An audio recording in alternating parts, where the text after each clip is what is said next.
سبوں کے لیے کتنے شرف کی بات ہے، کتنی عزت کی بات ہے کہ ہم لوگ ایک ایسی محفل میں بیٹھے ہیں جہاں آج اتنے حفاظ دستار بندی کر کے گئے ہیں۔ ان بچوں نے اپنے دل میں قرآن شریف کو بسا لیا ہے۔ ہم لوگوں کو دعا کرنی چاہیے کہ اللہ تبارک تعالیٰ نے جس طرح قرآن کو ان کے دل میں بسایا ہے ان کے عمل میں بھی بسا دے۔ یہ آمین۔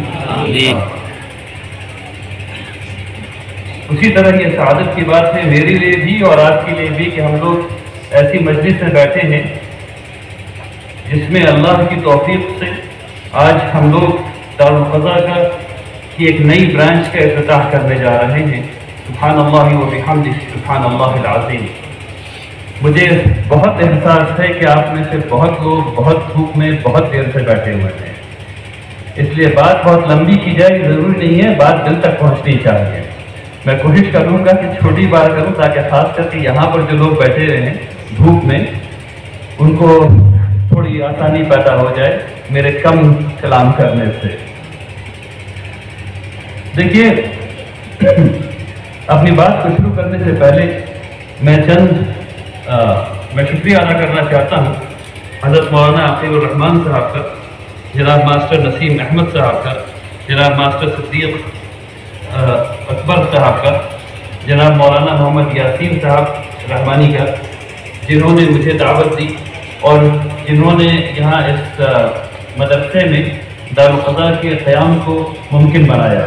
اللہ تبارک تعالیٰ آپ تمام لوگوں کو جزائے خیر دے۔ بارک اللہ فیکم جمیعا۔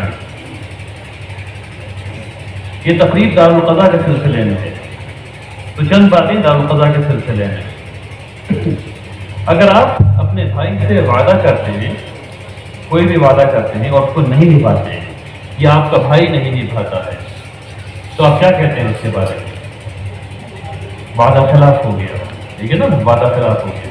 اور آپ زندگی بھر کینہ اپنے دل میں رکھتے ہیں، زندگی بھر کینہ اپنے دل میں رکھتے ہیں۔ آپ نے جب کہا لا الہ الا اللہ محمد الرسول اللہ تو آپ نے ایک وعدہ کیا ہے۔ وہ کیا وعدہ ہے؟ آپ نے کہا یا اللہ میں آپ کو اللہ مانتا ہوں، یا اللہ میں آپ کو اللہ مانتا ہوں۔ اس کا کیا مطلب ہے کہ آپ کو اللہ مانتا ہوں؟ اس کا مطلب یہ ہے کہ آپ مجھے بتائیں گے کہ میں کون ہوں۔ اس کا مطلب یہ کہ آپ مجھے بتائیں گے، اللہ آپ کو بتائیں گے آپ کہاں سے آئے ہیں اور کہاں جا رہے ہیں، کہاں سے آئے ہیں اور کہاں جا رہے ہیں۔ اس کا مطلب یہ ہے کہ آپ اللہ سے کہیں گے کہ یا اللہ آپ مجھے بتائیے کہ یہ جو وقفہ آپ نے مجھے دیا ہے اس دنیا میں جہاں میں مسافر ہوں، یہ جو وقفہ آپ نے مجھے دیا ہے اس دنیا میں جہاں میں مسافر ہوں، مجھے اس سفر کو کیسے طے کرنا ہے۔ یہ ہے وہ وعدہ جو آپ نے اللہ سے کر لیا۔ اچھا، یہ کوئی ضروری نہیں کہ آپ اس وعدے پہ قائم بھی رہیں، نعوذ باللہ کہ نہ رہیں، لیکن آپ میں سے جو نہیں رہتے ان کو ہم لوگ ملحد کہتے ہیں، وہ جو ایتھیسٹ ہو گئے جن کو اللہ پر اعتبار نہیں رہا، ہے نا۔ اب آپ نے یہ وعدہ کیا ہے تو کیا اس وعدے کو توڑنا ہے یا اس وعدے پر قائم رہنا ہے؟ اب اگر اس کو وعدے کو قائم رہنا ہے تو اللہ نے کہا لو یہ ہے کتاب، اللہ نے دے دی کتاب۔ اب یہ کتاب آپ کے ہاتھ میں ہے، سب مسلمان کے ہاتھ میں وہ کتاب ہے۔ کچھ نے اس کو پکڑ لیا، کچھ نے دکھاوے کے لیے پکڑ لیا اور کچھ کو پتہ نہیں کہ کیا پکڑے ہوئے ہیں، ہے نا۔ تو آج اس محفل سے جو میں بات چاہتا ہوں کہ آپ سمجھ کر کے اٹھیں وہ یہ ہے کہ اس کتاب میں یہ لکھا ہوا ہے کہ مسلمان جب آپس میں کوئی تنازع ہو جائے، جب بات چیت بڑھ جائے، جب وعدہ خلافی ہو جائے، جب کوئی گھر میں مشکل آ جائے، جب پڑوس میں مشکل آ جائے تو وہ کسی ایسے آدمی سے بات کریں جس آدمی کے پاس اس کتاب کا علم ہے۔ ایک ایسے آدمی سے بات کریں جس آدمی کے پاس اس کتاب کا علم ہے۔ اچھا، ایسا بھی ہوتا ہے کہ دو لوگ جن کے پاس اس کتاب کا علم ہے ان میں بھی جھگڑا ہوتا ہے اور بہت ہوتا ہے، تو ان کے لیے ضروری ہے کہ وہ بھی کسی ایسے کے پاس جائیں جن کے پاس پھر کتاب کا علم ہو، کیونکہ بعض دفعہ اللہ میاں انشراح صدر کسی اور کو دیتے ہیں۔ اچھا، یہ کون ہے جس کے پاس آپ جائیں گے؟ اس شہر کے لیے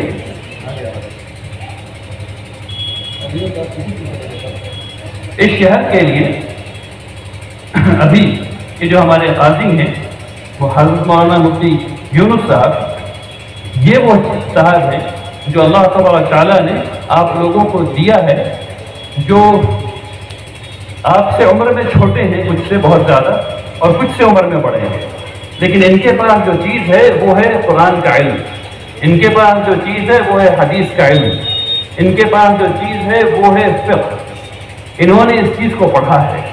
اچھا، ان کو بٹھا کے میں ان کے منہ پہ تعریف نہیں کر رہا، میں آپ کو یہ بتا رہا ہوں کہ آپ کیوں آئیں گے دارالفضا، ٹھیک ہے نا؟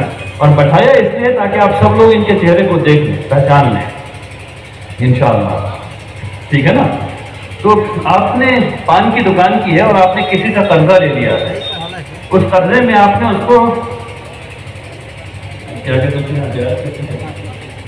بیاج دیا ہے اور آپ کو پتہ نہیں ہے کہ وہ حلال ہے یا حرام ہے، تو آپ کس سے پوچھنے جائیں گے؟ آپ ان سے پوچھنے آئیں گے۔ آپ نے معاہدہ کیا ہے اور معاہدے میں آپ نے سمجھ لیا کہ معاہدہ صحیح کر رہے ہیں، لیکن یہ پتہ نہیں ہے، آپ کے اندر وہ کانفیڈنس نہیں ہے کہ حلال ہے یا حرام، آپ کس کے پاس جائیں گے؟ آپ ان کے پاس جائیں گے کہ دیکھیے، دیکھ کے بتائیے کہ جو معاہدہ کیا ہے، جو کانٹریکٹ کیا ہے، جو لکھا ہے، اس کانٹریکٹ میں ساری چیزیں حلال ہے کہ نہیں حلال ہے، کیونکہ ہم لوگ بہت ڈھیر سارا کانٹریکٹ آج کل کر رہے ہیں جو حلال نہیں ہے، ٹھیک ہے نا؟ آپ کے گھر میں کوئی پریشانی ہو گئی ہے، آپ کس کے پاس جائیں گے؟ آپ ان کے پاس آئیں گے۔ کیوں آئیں گے؟ پھر سے سنیے، کیوں آئیں گے؟ کیونکہ اللہ تبارک تعالیٰ نے اس کتاب میں لکھا ہے کہ جب تمہارے بیچ کوئی جھگڑا ہو جائے تو کسی ایسے آدمی کے پاس جاؤ جس کے پاس قرآن کا علم ہو، ٹھیک ہے نا؟ اس لیے آپ آئیں گے انشاءاللہ۔ تو موٹی بات یہ ہے کہ پہلی بات یہ ہے کہ ہم لوگوں کو ایک نفع بخش انسان بننا ہے۔ کس کے لیے نفع بخش؟ سب سے پہلے اپنے لیے۔ آپ کو سب سے پہلی جو چیز دیکھنی ہے وہ یہ دیکھنی ہے کہ آپ کو اپنے آپ سے یہ سوال کرنا ہے کہ کیا میں جنت میں جا رہا ہوں؟ اس کا جواب کیسے ملے گا؟ دوسرا سوال کرتے تھے، کیا میرا رب مجھ سے راضی ہے؟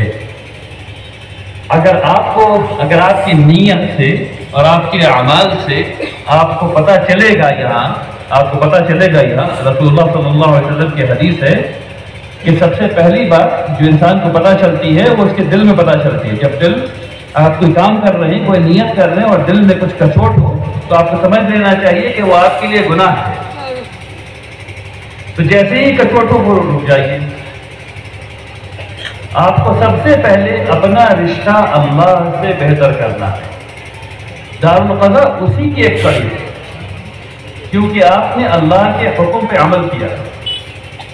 بات سمجھ میں آ رہی؟ سب کی بات سمجھ میں آ رہی؟ الحمدللہ رب العالمین۔ تو دارالقضا اب ماشاءاللہ قائم ہو گئی ہے۔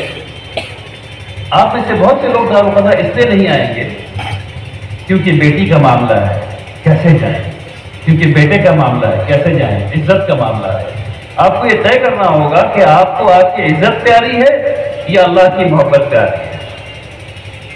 آپ کو طے کرنا پڑے گا کہ آپ کو اپنی ثقافت، اپنا کلچر، دنیا کیا کہے گی، بھائی کیا کہیں گے، بیوی کیا کہے گی، بیٹی کیا کہے گی، وہ پیارا ہے یا اللہ کی محبت پیاری ہے، اللہ کی رضا پیاری ہے، ٹھیک ہے نا؟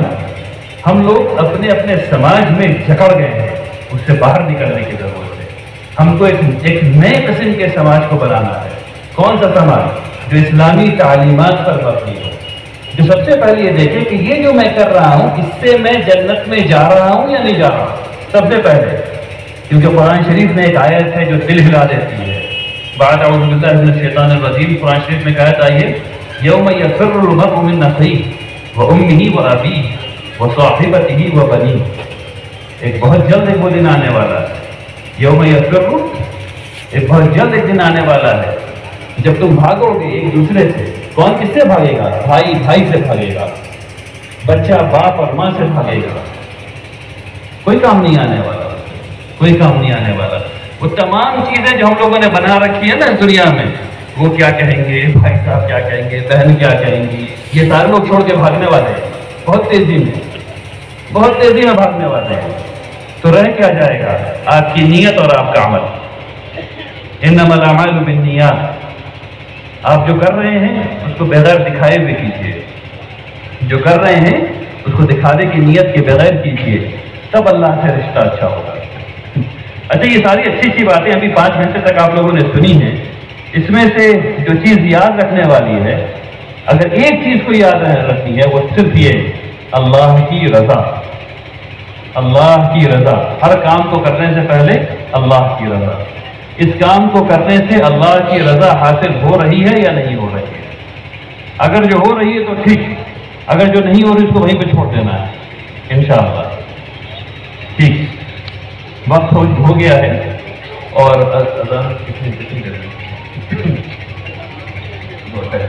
ڈھائی بجنے والا ہے، اس لیے مجھے اپنی بات یہاں پہ ختم کر لینا چاہیے انشاءاللہ۔ آئیے سب لوگ دعا کریں۔